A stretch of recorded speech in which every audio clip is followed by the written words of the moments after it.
So today we've made it to the end of Liz Simpson. I keep writing Freeman. I don't know if I'm like in touch with some other version of her or her name is Simpson, but I found myself writing Freeman a lot.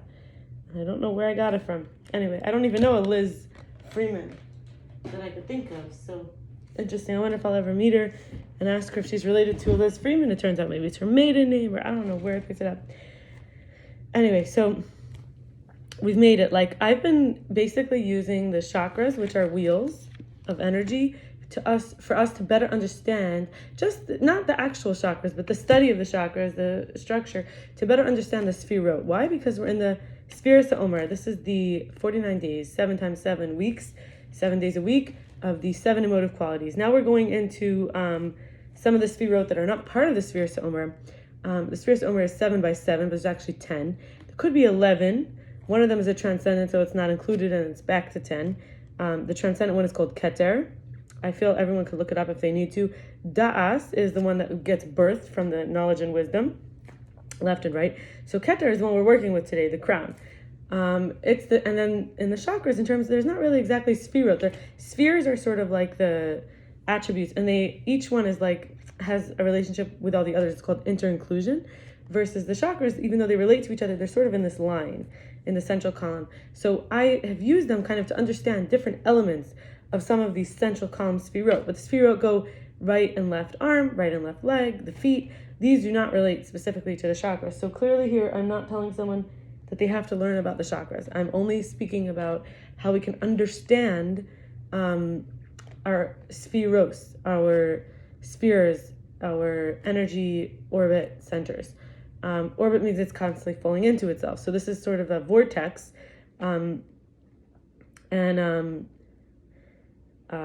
Each one has sort of its own gravity. Imagine you have a cup of oil, dish soap, and water. Some things you drop in, like a bottle cap they show, doesn't go all the way past the oil. It sort of floats on the oil. However, you throw in a bolt, a metal bolt, it goes through to the bottom. And then there are some things which even float on the water. So it's important to note that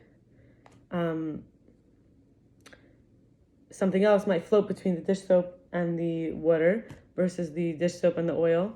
And certain things might only float in the water, right? So there's different places things land. We can think of the chakras kind of like that. The way I'm using it is mostly because they come up in the torso in Tiferet. Tiferet is like where the throat chakra meets, where the heart chakra would meet, which the 3 lower chakras would meet, and there's really considered an upper and lower heart.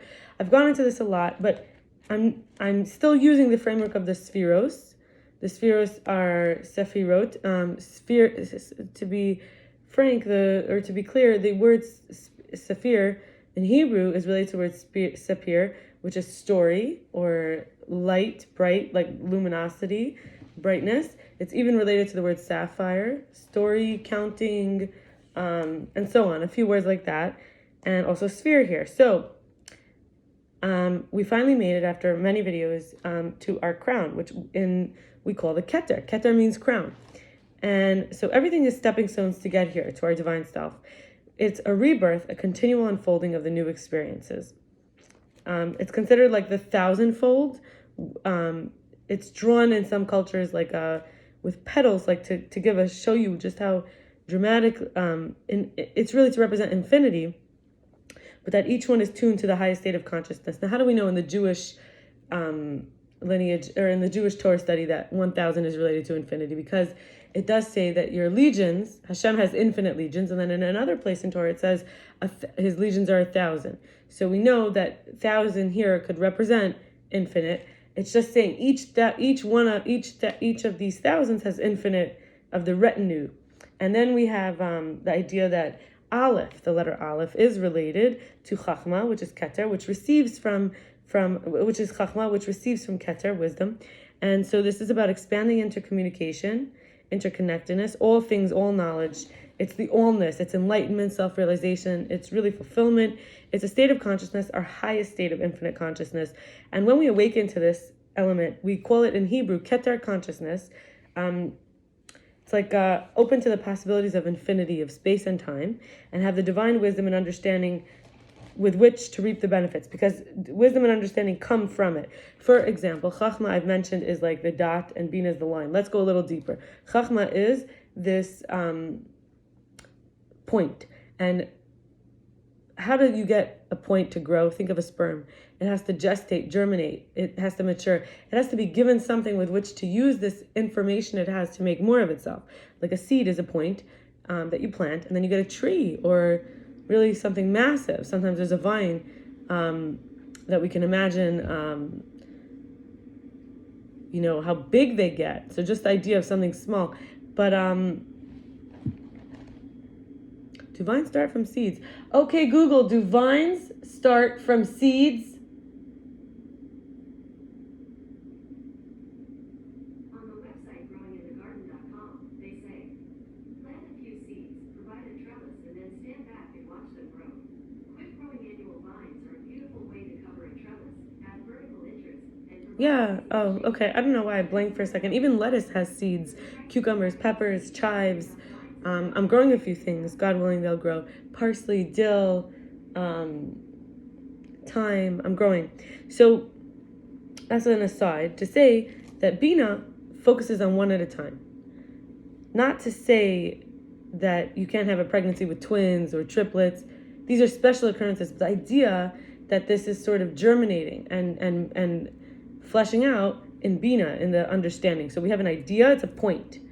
It could be a fact, it could be a truth, it could be a maxim, an idiom, and you have that.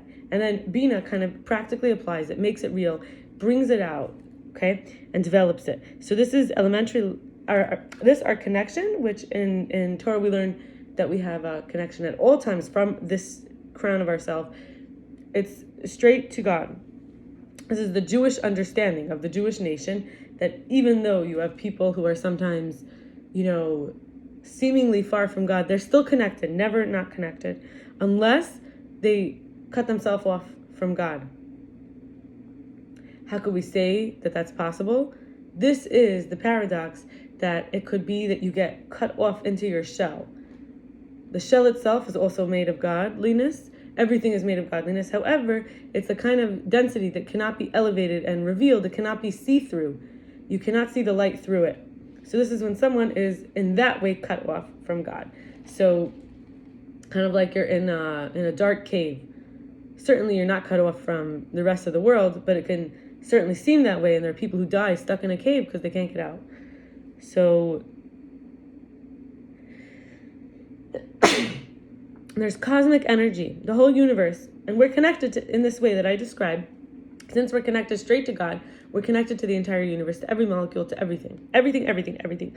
Boundless, unrestricted by any previous patterns, and cosmic thought. We can abandon our intellect to the power of passionate experience and knowing. And many sages who actually are living in this state, we call them tzaddikim in Hebrew, or chachamim, are often, when they're able to get here, it's a lifestyle it's a state of ecstasy, rapture, bliss, regality. It's seeing the godliness, the divinity, the allness in everything. It's not achieved by a state of drugs, because the drugs come and go. Keter consciousness, you could taste it and glimpse it with certain drugs, but you're not there. You didn't earn it. You cannot maintain that state. And in fact, what goes up has to come down. So if you didn't occupy that space because you grew big enough to get there, because you grew wise and tall and strong and comprehensive enough to get there, and cosmic enough, then you're going to fall as low as you were when you tried to climb up there. For example, what am I trying to say? That if a person from head to toe, fully, completely, is transparent to God's will, in other words, one love, allness, right? What I described earlier. It's possible to maintain that state. However, if somebody's really on the level of their knee and they take a drug and it shoots them up and they're up to the level of, like, quote unquote, their crown. Now remember, this is not physical, but I'm using these terms to give an analogy. And then after the drug goes away, they shoot back down to their knee. But as they are going down with the gravity, let's say they started here. This is my head, but I'm saying let's say they started here and they're falling down. They go here before they go here. So they go below. And this describes addiction. This describes, not addiction, crash. This describes the crash from a drug that people are familiar with. Yes, you got a taste of that bliss and that rapture and that ecstasy, but then you fall down under before you go back to your baseline. and you haven't owned anything bigger. However, if you live in a way that you are expansive and you're able to maintain this, it's sort of a muscle, instead of cutting in and getting closer, or putting ourselves in that cave, or cutting ourselves off from life when it feels too intense. In that way, we could expand and keep growing. We're actually able to maintain our crown even during these moments where we don't feel grace or dignity. The truth is that we've now started to own it. We can attain it. It belongs to us. We can hold it. And then it starts to get easier. We don't crash land. We don't have to take drugs. So an exercise to do here is hopes and dreams. This is the area of us that is not exactly grounded in reality. It doesn't exactly have, the heaviness of our patterns of our life. So an exercise to do is to connect with hopes and dreams. And this is how, from our crown, from our royalty or our sovereignty, we can bring it in. And then we'll continue with what Liz Simpson shares about this. And so here we have this exercise. Before I do that, I had a talk with someone. His name is David Schwecke. I felt that he was a low-life individual, and obviously doing the best he can, but exploiting other people's trust and vulnerability, and refusing to do the inner work of healing himself, and trying to steal from other people's crowns. But that taught me a lot, because everyone's our teacher, and I learned we can each. So from that person, I learned something so beautiful. Not that he taught me this, but I learned from him, from the way of being, from my exposure to somebody who cut themselves off from their God, from their connection to God, and then needed to steal from others, kind of put themselves in the cave, and then wanted to drag someone else into the cave in a way, or replace someone else in the cave and they could come out, kind of like that. So this person, from my interactions, I learned something very related to keter. This keter consciousness is to get outside of the body, but not to be cut off from the body, but to not be limited by the body. There's an idea that our soul, in Jewish teaching, our soul is so big compared to this little body that each of us have. No matter how fat you think you are, how tall you think you are, your body is equivalent to a shoe. I'm not talking about thigh-high boots. I've mentioned this, I believe, but we're talking about a regular shoe. 5% of us is in our shoe, and our body's so big that it's mostly not inside. Our soul is so big, it's mostly not in our body. Only like 5%. This is an interesting way to move around in the world and to connect with the world and to understand the world, because in this way, when we get to keter consciousness, we now can see we can talk without speaking, touch without touching, look without watching, and give without money. We can see and be aware without even light, observable light. So now, in my hopes and dreams for the future, I wanted to have when I wrote this, I want to say this is over a year ago, could be almost 2 years ago, something like that, to have no neck, mouth, spine, or head misalignments, to have an immersion kind of bathtub. Now, I know this must have been over a year and a half ago, because I moved to a location where I have a bathtub since then. Okay, to get turned on by my own restraint. Now, I don't mean only sexually. I mean aroused by life, excited. To be able to give a lot of charity, sponsorships, accommodations, and be able to feed and clothe and shelter the needy. Now, the truth is that I have to tell you, I've been doing that for years. But I wanted to do it much, much more. I wanted to give a lot. I felt it was never enough. I felt there was always more people who needed. Now, I've seen a big change in the world. It seems that there's a lot less